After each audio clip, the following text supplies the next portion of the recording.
એમાંય તે કોઈ પણ વસ્તુને આપણે છોડવી તો નહીં જેમ. તો ઇન શોર્ટ આવી જે પ્રયોગ કરવાની વૃત્તિ છે જે કિશોરોને સામાન્ય રીતે નશાકારક પદાર્થ તેમજ આલ્કોહોલના સેવન માટે મજબૂર કરે છે. ફલાણું પીવે છે એને કંઈ ના થાય આમ લોકો જોવે એની પાછળ ફરે છે. આપણી પાછળ એ લોકો ફરવા જોઈએ. આપણે એક બોટલ ખોલી જ નાખીએ આ તો.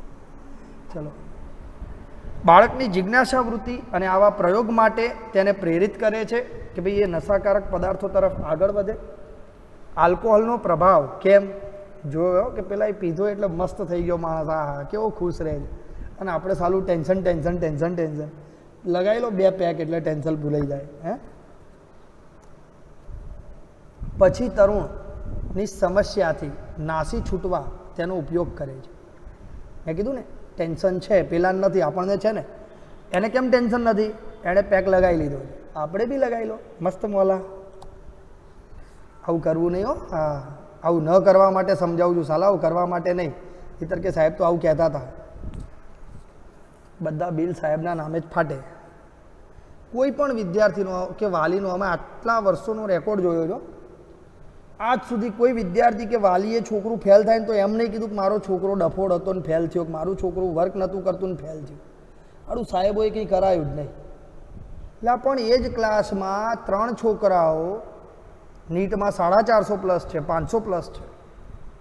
એ જ ક્લાસમાંથી 5 છોકરાઓ ગુજરાત બોર્ડમાં 80% છે. તો ભાઈ તમારા છોકરાને જ કંઈ ના ભણાવ્યું, કેમ ક્લાસની બહાર બેસતો હતો? હે, સવાલ એવો થાય ને. હા, કે સાહેબે શું એને લેક્ચર લેતી વખતે ક્લાસની બહાર બેસાડ્યો હતો? અને ધારો કે બેસાડ્યો હતો તો કેમ બેસાડ્યો હતો એ પૂછ્યું? હા, ઘણી વખત છોકરાઓ ક્લાસ ડિસ્ટર્બ કરતા હોય એટલે અમે બહાર બેસાડી દેતા હોઈએ. અમે કહીએ કે વાલીને લઈને આવજે પછી બેસાડીશું. અમે 3 દિવસ રાહ જોઈએ, એના વાલીને ટાઈમ ના હોય. અરે આવવાની વાત જવા દો, ફોન કરવાનો ટાઈમ ના હોય. છેલ્લે રિઝલ્ટ ના આવે એટલે સાહેબ તમે ધ્યાન ના આપ્યું. બોલો.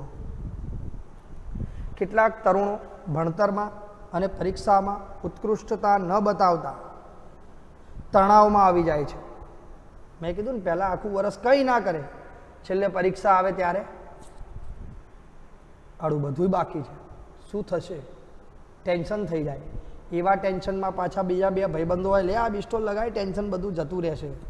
એમ ના કે ભાઈ તું ઘેર જઈને વાંચ, અત્યારથી વાંચવાનું ચાલુ કરીશ તો 35% આવતા હશે તો 50 તો પહોંચીશ ને, એવું કહેવું જોઈએ ને ખરેખર. હા, મેં તમને હંમેશા કીધું છે કે તમે જ્યારે કોઈ પણ મિત્રને કોપી કરાવો છો તો તમે એના મિત્ર નથી, દુશ્મન છો. કેમ? એને થોડો સમય માટે આનંદ થાય છે પણ એના ભવિષ્ય માટે નુકસાનકારક છે. બરાબર? મેં હંમેશા તમને સમજાવ્યું છે કે બેટા જિંદગીમાં એવા કામ કરવા કે જે તમને લાંબા ગાળે હંમેશા પરમેનન્ટ આનંદ આપે. ક્ષણિક આનંદ માટે તમે પરમેનન્ટ સુખનો ક્યારેય ત્યાગ ન કરશો.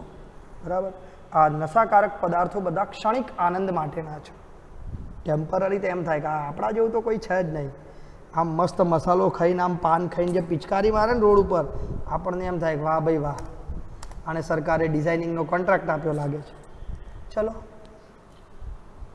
યુવાનોમાં એવી પણ માન્યતા છે કે ધૂમ્રપાન કરવું કે નશાકારક પદાર્થો કે આલ્કોહોલનો ઉપયોગ કરવો એ આમ ધીર ગંભીર કુલ પર્સન, એમ આપણે કહીએ ને ધોની કેપ્ટન કુલ, એટલે એનો મતલબ કે ભાઈ લોકો એમ કે આમ માણસ મેચ્યોર લાગે. અહીંયા ધીર ગંભીરનો અર્થ મેચ્યોરમાં લઈ લઈએ કે ભાઈ ધૂમ્રપાન કરતો કે નશાકારક પદાર્થનો ઉપયોગ કરતો વ્યક્તિ મેચ્યોર હોય ના.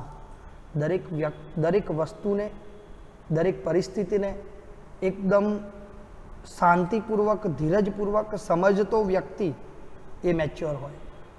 મેચ્યોરિટી તમે શેને સમજો છો? એક ઉંમર થઈ ગઈ એટલે તમે મેચ્યોર થઈ ગયા? અરે લોકોની જિંદગી પતી જાય છે મેચ્યોર થતાં થતાં. 55 વર્ષે તે નાના છોકરાઓની જેમ હઠ કરીને બેસે, મેચ્યોરિટી ના કહેવાય. કહેવાય? મેચ્યોરિટી તો અમે ઘણા બધા વિદ્યાર્થીઓમાં જોયેલી છે કે ભાઈ 10મા ધોરણમાં કે 11મા ધોરણમાં છોકરું હોય પણ એનામાં મેચ્યોરિટી જોઈએ એટલે અમને નવાઈ લાગે કે આ એના પરિવાર માટે કે પોતાની જાત માટે કેટલો સભાન છે આ વ્યક્તિ એમ. અને હકીકત જીવનમાં એ જ લોકો આગળ છે જે પ્રોપર ઉંમરે મેચ્યોર થઈ જાય છે. મેચ્યોરિટીનો મતલબ તમને તમારી પોતાની જવાબદારી, પોતાની દરેક વસ્તુની ખબર હોવી જોઈએ કે ભાઈ મારે આ સમયે આ કામ જ કરવાનું છે, આ સિવાયના બીજા કોઈ પણ કામ હું કરું છું તો એ ખોટું છે.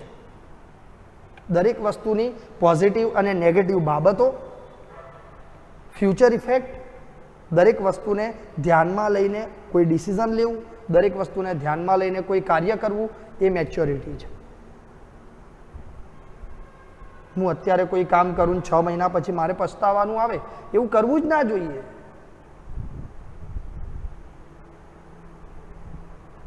આપણે બધા હંમેશા પરિસ્થિતિનો વાંક કાઢતા શીખ્યા છે. હમણાં ભૂતકાળની જ પરિસ્થિતિનો એક વાંક તમને સમજાવું. એક જ મિનિટ, અતુલભાઈનો ફોન આવે છે.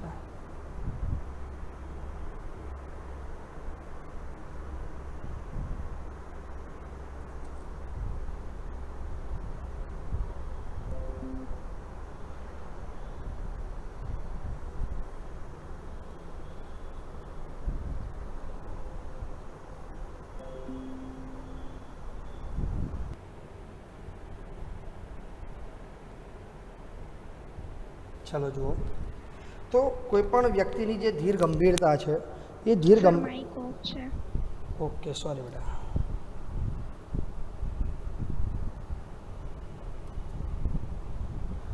તો યુવાનોની અંદર મેચ્યોરિટી આવવી, યોગ્ય સમયે આવવી એ ખરેખર જરૂરિયાત હોય છે. જેમ કે મેં તમને અનેક વખત કીધું છે કે બેટા હવે તમે નાના નથી, તમે 17-18 વર્ષના થયા, તમે મેચ્યોર થા. તમને અમારે ના કહેવાનું હોય કે તમે વાંચો, મમ્મી પપ્પાએ ના કહેવાનું હોય કે તમે વાંચો. તમને જાતે ખબર હોવી જોઈએ કે તમારે તમારા એજ્યુકેશન માટે, તમારા ફ્યુચર માટે કેટલો સમય કયા વિષયને આપવાની જરૂર છે. કારણ દરેક વિદ્યાર્થી 3 સબ્જેક્ટમાં ઇક્વલ અન્ડરસ્ટેન્ડ કરવા માટે કેપેબલ હોતો જ નથી. કોઈ વિદ્યાર્થી એવો હોય કે જે ફિઝિક્સ ઇઝીલી સમજી શકે છે, કેમેસ્ટ્રીમાં ટાઈમ લાગે છે, બાયોલોજીમાં ટાઈમ લાગે છે. કોઈ વિદ્યાર્થી એવો પણ હોય કેમેસ્ટ્રી ઇઝીલી સમજી શકે, ફિઝિક્સ બાયોલોજીમાં ટાઈમ લાગે. કોઈકને બાયોલોજી જલ્દી સમજાઈ જાય, ફિઝિક્સ કેમેસ્ટ્રીમાં ટાઈમ લાગે. તો એ તમારે નક્કી કરવાનું હોય કે અમારે. તમને એટલી પોતાની જાતની જવાબદારી હોવી જોઈએ કે તમારે ક્યાં કયા સબ્જેક્ટને કેટલો સમય આપવાનો છે, ક્યાં કેટલા કલાક તમારે કયું કામ કરવાનું છે, અને આ દરેક વસ્તુને ધ્યાનમાં લઈને તમારું પ્રોપર ટાઈમ ટેબલ. એક સવાલ પૂછું, જો તમારી જવાબદારીની તમને બુદ્ધિ પહોંચાડું ખરેખર હો, આમાંથી કેટલા વિદ્યાર્થીઓ એવા છે કે જેમને મેં 11મામાં એવું કીધું હતું કે ભાઈ આપણે 12મામાં પણ મહિને એક વખત 11માનું રિવિઝન કરવાનું, આવું કીધું હતું? Yes sir. કેટલા સ્ટુડન્ટ કરે છે?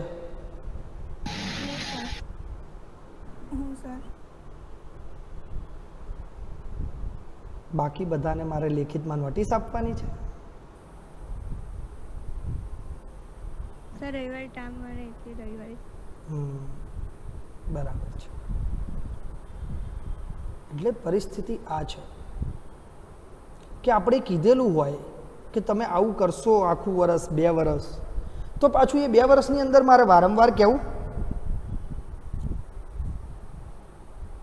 ના કહીએ તો તમે કરો નહીં. આવી પરિસ્થિતિ એ અહીંયા તમારી ધીર ગંભીરતા નકારે છે, તમારી મેચ્યોરિટી ઓછી છે. તો આ બધી જ આદતો સેવન કરવા માટેનું મુખ્ય કારણ છે. ટેન્શન સૌથી મોટું. આ સિવાય પિક્ચર, ટેલિવિઝનમાં જુદા જુદા પિક્ચરો, સિરિયલો, ન્યૂઝપેપર, ઇન્ટરનેટ. હા, ઇન્ટરનેટમાં તો પેલા મેસેજ ફરતા થયા હતા કે ભાઈ મસાલો ખાવાવાળાને કોરોના નથી થતો. હવે બધાએ બીજા જે ફરીથી જે આખો વેવ આવ્યો, સેકન્ડ વેવની અંદર બધાય લાંબા થઈ ગયા હતા. ક્યાં ગયો તો મસાલો? વેક્સિન હતી તો ના થાય. પિક્ચરમાં પેલું હમણાં વચ્ચે આવ્યું હતું ને પેલું દારૂડિયો ડૉક્ટર, કયો હતો? હા, કબીર સિંહ. એટલે એમાંથી આપણે પોઝિટિવ લેવું કે નેગેટિવ? મેં તમને કાલ નહોતું કીધું? Yes sir. હા, પણ આપણે લઈએ શું? પોઝિટિવ જો આપણે થિંકિંગ કરતા થઈ જઈએ તો દુનિયા સુધરી જાય. હે હમણાંનું સમજાવું. ચલો બીજો વેવ આવ્યો એ પહેલાં ચૂંટણી પ્રચાર થયા હતા? Yes sir. ઓકે, ચલો આપણે એવું સ્વીકારી લઈએ કે ચૂંટણી પ્રચારમાં ટોળા ભેગા થયા એટલે કેસ વધ્યા, રાઈટ? Yes sir. ઓકે, હવે મારો સવાલ એવો છે કે ચૂંટણી પ્રચાર માત્ર ભાજપવાળાએ કર્યા હતા? નો સર. બધા સર. બધા પક્ષોએ કર્યા હતા? Yes sir. તો જ્યારે સેકન્ડ વેવ વધ્યો ત્યારે માત્ર ભાજપ સરકાર જવાબદાર? કેમ? નો સર. એ ચૂંટાઈને આવ્યા એટલે? તમે આપણી વિચારસરણી જુઓ. આપણે કોઈ પણ વસ્તુને આપણા પોઈન્ટ ઓફ વ્યૂથી જોતા જ નથી. જે મેસેજ ફરતા થાય છે એ આપણે સ્વીકારી લઈએ છીએ. હું તો દરેકને ગુનેગાર ગણું છું. હું તો કોમન પબ્લિકને પણ ગુનેગાર ગણું છું. એ લોકો તમને ઘરે બોલાવવા આવ્યા હતા કે ટોળામાં આવો એમ? તમને નથી ખબર કોરોનામાં આપણે 1 વર્ષથી હેરાન થઈ રહ્યા છીએ? ખબર હતી ને? Yes sir. તો પબ્લિકે જવું શા માટે પડ્યું? મફતના નાસ્તા કરવા? એ સિવાય કે ભાઈ MLA જોડે ઓળખાણ થાય, ભવિષ્યમાં આપણું કામ પતી જાય? તમે તમારા પર્સનલ સ્વાર્થ માટે જ્યારે ટોળા ભેગા કરો છો અને પછી સરકારનો વાંક કાઢો છો. હું ક્યારેય નહીં કહેતો કે આ સરકાર સારી, હું પોતે નોટા જ આપું છું, સમજી લો. પણ કહેવાનો ભાવાર્થ, બેટા કોઈ એક વ્યક્તિ ગુનેગાર શા માટે? આજ 140 કરોડ જનતા છે, એ 140 કરોડ જનતાની ભૂલથી જ આ કોરોના કંટ્રોલમાં નથી આવ્યો. એમાં તમે એક પક્ષને કઈ રીતે જવાબદાર ગણી શકો? સરકારે તો 15 દિવસમાં તમારે ક્વોરન્ટાઇન થવું પડે છે. એના બદલે પહેલી જ વખત જ્યારે કેસ ઇન્ડિયામાં શરૂ થયા ત્યારે 70 દિવસનું લોકડાઉન આપ્યું હતું. Yes sir. જો એ 70 દિવસ દરેક વ્યક્તિએ નિયમોનું પાલન કર્યું હોત તો 70 દિવસમાં એક બી કેસ ના રહેત.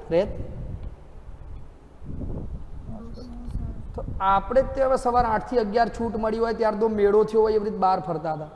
હે ઘરમાં એ 8 થી 11ની છૂટ મળતી હતી કેમ? તો કે ભાઈ આપણે દૂધ કે કરિયાણા જેવી વસ્તુ જે જીવન જરૂરિયાતની છે એ લાવી શકીએ, રાઈટ? Yes sir. અને એ ઘરમાંથી કોઈ એક વ્યક્તિ બહાર નીકળે તો એ કામ થઈ જાય કે ના થઈ જાય? Yes sir. તો આપણે તો ટોળામાં 4 જતા હતા. કેમ? ત્યાં તે જઈને સોશિયલ ડિસ્ટન્સ કેવું હતું એ આપણને ખબર જ છે. ખબર છે કે નહીં ખબર? Yes sir. હા. Yes sir. મતલબ કોઈ એક વ્યક્તિએ કંઈક કામ સારું કરવું છે ને બેટા, તો એકલા હાથે જીવનમાં ક્યારેય કશું થાય જ નહીં. તમારે તમારા ઘરમાં એક નવું કામ કરવું હોય તો તમારા એકલાથી થાય ખરું? નો. ક્યારેય ના થાય. તો આપણે દેશમાં એવી આશા કેવી રીતે રાખી શકીએ કોઈ એક વ્યક્તિ આખા દેશનું બધું સારું કરી શકશે? જ્યાં સુધી પબ્લિક નહીં સુધરે ત્યાં સુધી કોઈ પણ રાજકીય પક્ષથી કશું જ થવાનું નથી. આપણામાં કોઈ જવાબદારી છે? ગયા વર્ષે પેલી પબજીને એ બધી ગેમ બંધ કરી ગવર્મેન્ટે, તો પબ્લિકે વિરોધ કર્યો હતો. ત્યારે ખુશ થવું જોઈતું હતું કે આ દેશમાંથી બહુ મોટું દૂષણ બંધ થઈ ગયું. અને આ વખતે એક્ઝામ કેન્સલ કરી તો પબ્લિક ખુશ થઈ. અરે આ દુઃખી થવું જોઈએ. કારણ તમે વિચાર કરો, દર વર્ષે 3 લાખ વિદ્યાર્થીઓ 10મા ધોરણમાં 9 લાખમાંથી ફેલ થાય છે કે નહીં? Yes sir. જો ઓફલાઈનમાં 3 લાખ ફેલ થતા હોય તો ઓનલાઈનમાં એ 5 લાખ વિદ્યાર્થીઓએ પહોંચવાના હતા. સમજી લો, 9 લાખમાંથી 4 કે 5 લાખ ફેલ થાત કે નહીં? યસ. એ બધાને પાસ કરી દીધા. આ બધા વિદ્યાર્થીઓએ પોતાનું મીટર જાણ્યા વગર જેને જેમ લાગ્યું એમ સાયન્સમાં, કોમર્સમાં, આર્ટ્સમાં, ડિપ્લોમામાં, ITIમાં એડમિશન લઈ લીધા અને ગવર્મેન્ટે આપી બી દીધા. પણ આનું ભવિષ્ય શું? આજથી 5 વર્ષ પછી જે એન્જિનિયરો નીકળશે એ કેવા નીકળશે? આવો વિચાર કર્યો? કોકના ઘેર વાયરિંગ કરીને આવે તો ફટાકડા ફૂટે, અને સિવિલ એન્જિનિયર કન્સ્ટ્રક્શન કરીને આવે ને તો ચોમાસામાં પુલ આખો નીચે પડે. આવા એન્જિનિયરો બનશે બેટા. મતલબ આપણા દેશનું દુર્ભાગ્ય એ છે કે આપણા દેશનો યુવા વર્ગ કામચોર છે. આપણા દેશનું સૌથી મોટું દુર્ભાગ્ય છે. આપણે અહીંયા માણસ 8 કલાકની નોકરી કરતો હોય તો એ 8 કલાકની નોકરીમાં એ 3 કલાક કે 4 કલાક બેસી રહેતો હશે.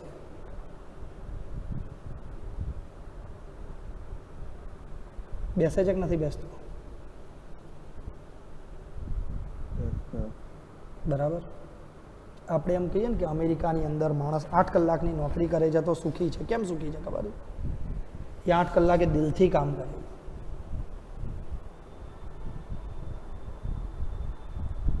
અમેરિકાની અંદર કે ઓસ્ટ્રેલિયાની અંદર કે લંડનની અંદર કોઈ પણ જે આપણા બધા ફાસ્ટ ફૂડના સેન્ટર હોય ને, શું કહેવાય, અંકલ કેન્સ પિઝા હટ, પછી આ બધા આપણે જે કોલ્ડ ડ્રિંક્સના સેન્ટર હોય છે, બરાબર, એ સેન્ટર બધા મોટા મોટા હોય. ત્યાં 5-5, 7-7 જણનો સ્ટાફ મિનિમમ કામ કરતો હોય, પણ એ સ્ટાફમાંથી એક પણ મેમ્બર દુકાનમાં કસ્ટમર હોય કે ન હોય એ કસ્ટમરની ખુરશીમાં બેઠો ન હોય. એની 8 કલાકની જોબમાં ઊભો જ હોય. એને અડધો કલાક લંચ બ્રેક મળે ને ત્યારે જ એ અડધો કલાક લંચ બ્રેકમાં ફટાફટ જમીને પાછું પોતાની જગ્યાએ ઊભો થઈ જાય. અને આપણે રાહ જોવે ક્યારેક કસ્ટમર ઓછા થાય હું બેસી જવું. સાચું કે ખોટું? બરાબર. એ આપણા દેશનું દુર્ભાગ્ય છે બેટા. આપણા દેશની સૌથી મોટી તકલીફ શું છે ખબર છે? આ વસ્તુ તમે નકારી નહીં શકો. જ્યાં સુધી તમારા માથે ના પડે ને ત્યાં સુધી તમે કોઈ કામ કરતા જ નથી. કરો છો? ઈમાનદારીથી કો કરો છો?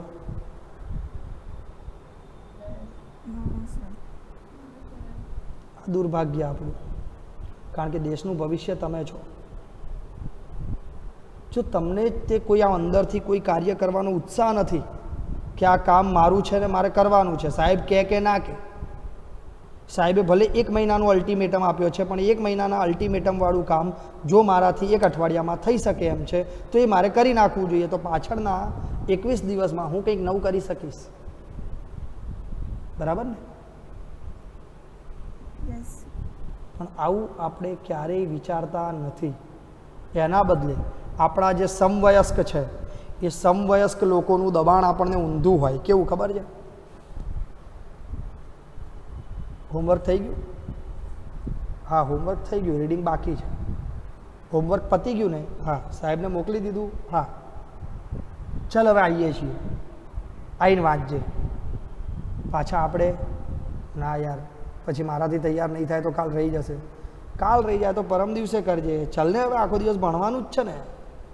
આવું કે એટલે આપણે શું કરીએ? સારું ચલો જતા આવીએ. આવું થાય છે? આવું થાય છે? હા કે ના? હા. બસ આવું જ તમારા જે સમવયસ્ક લોકોનું જે દબાણ છે ને એ તમને નશાકારક પદાર્થો પ્રત્યે આકર્ષિત કરે છે. લે ને ભલા માણસ 2 દાણામાં કંઈ નહીં થાય. એક સોપારી જ ખા. હું એકલો ખાઉં તને કેવું લાગે? આળા ભાઈબંધ જ ભાડવા જ છે હે. એટલે પેલો કે સારું લાય ત્યારે 1 દાણો લઈ લઉં, તને એમ ના થાય ના. પણ એ 1 દાણો જે તમે શરૂઆત કરો છો ને ભાઈબંધીમાં એને બંધ કરાવી દો.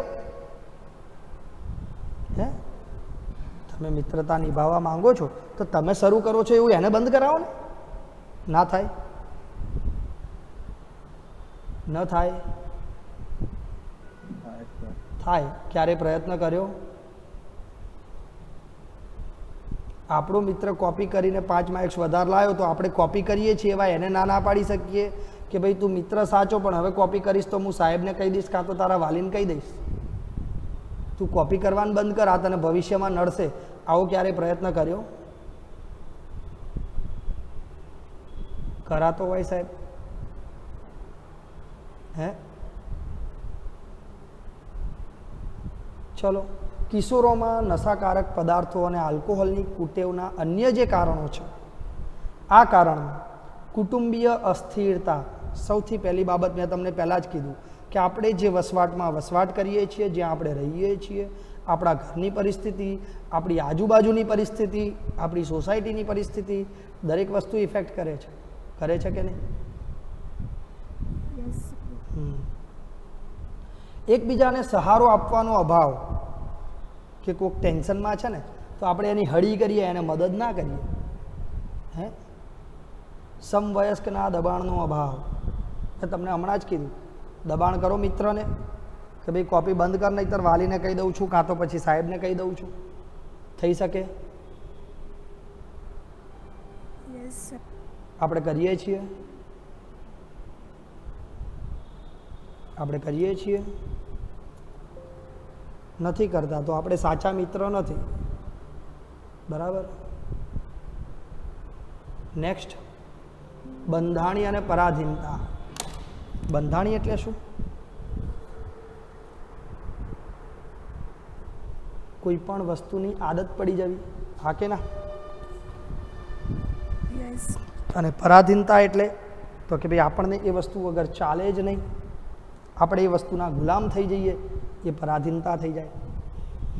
એટલી હદે ગુલામ થઈ જઈએ કે આપણે એ વસ્તુ મેળવવા માટે કોઈ પણ ગેરરીતિ કરવા પણ તૈયાર હોઈએ. આ નશાકારક પદાર્થોમાં આવું થાય છે. તમને ખબર છે જેટલા પણ ક્રાઇમ થાય છે ને, ક્રાઇમ હે ને, એ ક્રાઇમ કરવાવાળા 90% વ્યક્તિઓ આલ્કોહોલ, ચરસ, ગાંજો વગેરેનું સેવન કરતા હોય છે. ખબર છે આ વસ્તુ?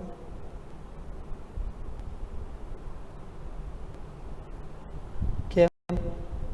એ લોકોને એવું થાય કે આ કેફી પદાર્થો લાભદાયી છે, કારણ કે ટેન્શન ભૂલાઈ જાય ને, સાચા ખોટાની પરખ ના રહે, એટલે ખોટું કર્યું છે એનું આપણી જાતને અંદરથી કોઈ પછતાવો ના રહે. ખ્યાલ આવ્યો?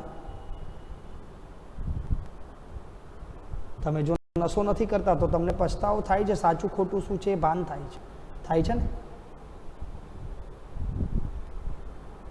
એ જ વસ્તુ તમે જ્યારે નશો કરો એટલે બધું જ આ આપણે કર્યું એ સાચું જ છે. જય ભગવાન.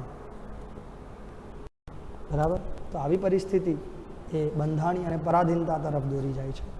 કે ભાઈ સૌથી મહત્ત્વની વાત એ છે કે આલ્કોહોલ અને ડ્રગ્સની પ્રકૃતિ જે વ્યસની બનાવવાની છે, એ વસ્તુને આપણે સમજ્યા વગર એનો જ્યારે ઉપયોગ કરીએ છીએ, અને આ વ્યસન એ આપણી મનોવૈજ્ઞાનિક સ્થિતિને ચોક્કસ અસર કરે છે. મેં કીધું ને કે જે ખોટું છે તમે જાણો છો, એ વસ્તુ પણ તમે વારંવાર કરશો, એ કન્ફર્મ છે. ખ્યાલ આવી ગયો? ઓકે. જેમ કે ઉલ્લાસની અનુભૂતિ, ખુશ રહેવાની ક્ષણિક લાગણી, આ બંને બાબતના કારણે વ્યક્તિ કેફી પદાર્થ અને આલ્કોહોલ સાથે સંકળાયેલો રહે છે, જેથી વ્યક્તિ જ્યારે તેની જરૂર હોતી નથી ત્યારે પણ એનો ઉપયોગ કરતો થઈ જાય છે. રાઈટ? યસ. અને સ્વયં પોતાનો વિનાશ પ્રેરે છે. આપણે કહીએ છીએ ને, વિનાશ કાલે વિપરીત બુદ્ધિ કહીએ છીએ ને? Yes sir. હા. સૌથી મોટી અસર આપણા ચેતાતંત્રને થાય છે, જેમાં આપણા સંવેદના ગ્રાહકો, મેં કીધું ને કે આપણે જો 2 પેક લગાવી લીધો હોય તો કોઈ આપણને મારીને જતો રહે, પણ જ્યાં સુધી એ નશો હોય ત્યાં સુધી આપણને ખબર ના પડે કે આપણને કોણે કેટલો માર્યો. એ તો બીજા દિવસે નશો ઉતરે અને પછી આખું શરીર દુખે ત્યારે ખબર પડે કે આડું રાતે કોઈક ચીકી ગયો લાગે છે. હે? હા. જેને કારણે નશાકારક પદાર્થ કે આલ્કોહોલની ઉચ્ચ માત્રા સંવેદનાનો પ્રતિચાર અનુભવી શકે છે, કે જેથી તેને વધુ માત્રામાં એની આદત પડી જાય છે. તેમ છતાં એક વાત આપણા મગજમાં ઉતરવી રહી કે નશાકારક પદાર્થનું એકવારનું પણ સેવન વ્યક્તિને બંધાણી બનવા તરફ દોરી જાય છે. મેં તમને કીધું ને, એક ભાઈબંધ છે ને યાર, એક દાણો તો લે, હું એકલો ઊભો ખાઉં છું. ચાલ એક કામ કર, તમાકુ વગર પહેલાં સોપારી લઈ લે મસાલામાંથી. કહે છે? આવા લોકો જોયા છે તમારી આજુબાજુમાં? હા કે ના? Yes sir. હા, અને એ સોપારી પાછા આપણે લઈએ હો. મેં તો કંઈક લોકોના મસાલા ઊંધા કરી નાખ્યા. મારી સામે આમ હાથ કરે ને એટલે અહીંથી પકડીને આમ ઊંધો જ કરી નાખો. એને બીજો લેવો પડે તો ખબર પડે કે બીજી વખત હાથ જ ના કરી. હે ચલો, તો આ રીતે નશાકારક પદાર્થો અને આલ્કોહોલની વ્યસની કે બંધાણી ક્ષમતા જે છે એ એક દુર્વ્યસની કે નીતિભ્રષ્ટ મિત્ર વર્તુળ તરફ તમને દોરી જાય છે. કે નાનું વ્યસન હોય એ પછી મોટા વ્યસનવાળા સંપર્કમાં આવે એટલે પેલો પાછો પેલાને કહે હો, આને મસાલો ખાતા આપણે શીખવાડ્યું, બિસ્ટોલ પીતા આપણે શીખવાડ્યું, એમ તો લે કે દારૂ પીતા હું શીખવાડું. હે પછી તો મિત્ર વર્તુળ એવું જ મળે ને. Yes sir. હા, પછી આગળ પ્રગતિ થતી રહે. પ્રગતિ કે અધોગતિ એ તમારે વિચારવાનું.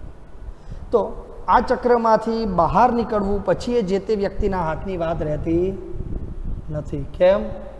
ઘરે કોઈને ખબર ના હોય, છાનામાના ખાવા પીવાનું હોય, અને છાનામાના ખાવા પીવા માટે એટલા પૈસા ના હોય. એટલા પૈસા ના હોય એટલે આ ભાઈબંધો જોડે જ જવું પડે, મફતનું જે અડધો પેક મળી ગયો એ. બરાબર ને? પરિણામ શું આવે? તો કે ભાઈ યોગ્ય માર્ગદર્શન કે યોગ્ય પરામર્શના અભાવના કારણે વ્યક્તિ વ્યસની બને છે, બંધાણી બની જાય છે, અને એ વસ્તુનો એટલો બધો આદત એને થઈ જાય છે કે છાનામાના ખાવાનું છે, પપ્પાને કહી ના શકે કે મારે દારૂ પીવો છે, બોટલ લાવી છે, લાવો ઇંગ્લિશની બોટલના 800 રૂપિયા. કહી શકે? કહી શકે? ના કહી શકે. હવે એ વ્યક્તિની પોતાની કોઈ ઇન્કમ નથી તો એ વ્યક્તિ શું કરશે? ચોરી કરશે, કાં તો કોઈ ગેરરીતિ દ્વારા પૈસો કમાશે. રાઈટ? યસ. લાંબા ગાળે આ પરાધીનતાના કારણે અમુક દિશામાં માનસિક વલણ સ્પષ્ટ થઈ જાય છે કે આપણે ગમે ત્યાંથી ગમે તેવી પરિસ્થિતિમાં પૈસા લાવવાના છે, સાચું ખોટું વિચાર કરવાનો નથી. નિયમિત કેફી પદાર્થ કે આલ્કોહોલ ને એકાએક જો ત્યાગ કરવાનું વિચારે કે ચલો આપણે સાલું ચોરી નથી કરવી, ખોટું નથી કરવું, આપણે આ છોડી દઈએ, તો એને વિડ્રોઅલ સિન્ડ્રોમ થાય છે. શું થાય છે? એમાં શું થાય? માણસને બેચેની રહે, હાથ પગમાં ધ્રુજારી આવવા માંડે, ઉબકા આવવા માંડે, પરસેવો થવા માંડે. જોયું છે ને આવું બધું? Yes sir. હા. પછી કોઈક ફરીથી એને મસાલો આપે કે આલ્કોહોલ પીતો હોય તો આલ્કોહોલ આપે એટલે એ નોર્મલ થઈ જાય ને. Yes sir. કેટલાક કિસ્સાઓમાં વિડ્રોઅલ સિન્ડ્રોમ એટલી ગંભીર બની જાય છે કે જે તે વ્યક્તિના જીવના જોખમ સુધી આવી જાય છે. બરાબર? અને એ ટાઈમે આપણે એને મેડિકલ ટ્રીટમેન્ટ દ્વારા એ વ્યક્તિને બચાવી શકીએ છીએ. પરવશતાને કારણે દર્દી પોતાની જરૂરિયાતને પૂરી કરવા માટે, ધનરાશિ પ્રાપ્ત કરવા માટે સામાજિક માપદંડોને સાઈડમાં કરી દે છે. મેં તમને પહેલાં જ સમજાવ્યું. અને જેના પરિણામે અનેક અસામાજિક જે પણ કાર્યો છે એનું પ્રમાણ વધતું જાય છે. હા કે ના? યસ. હવે નશાકારક પદાર્થોને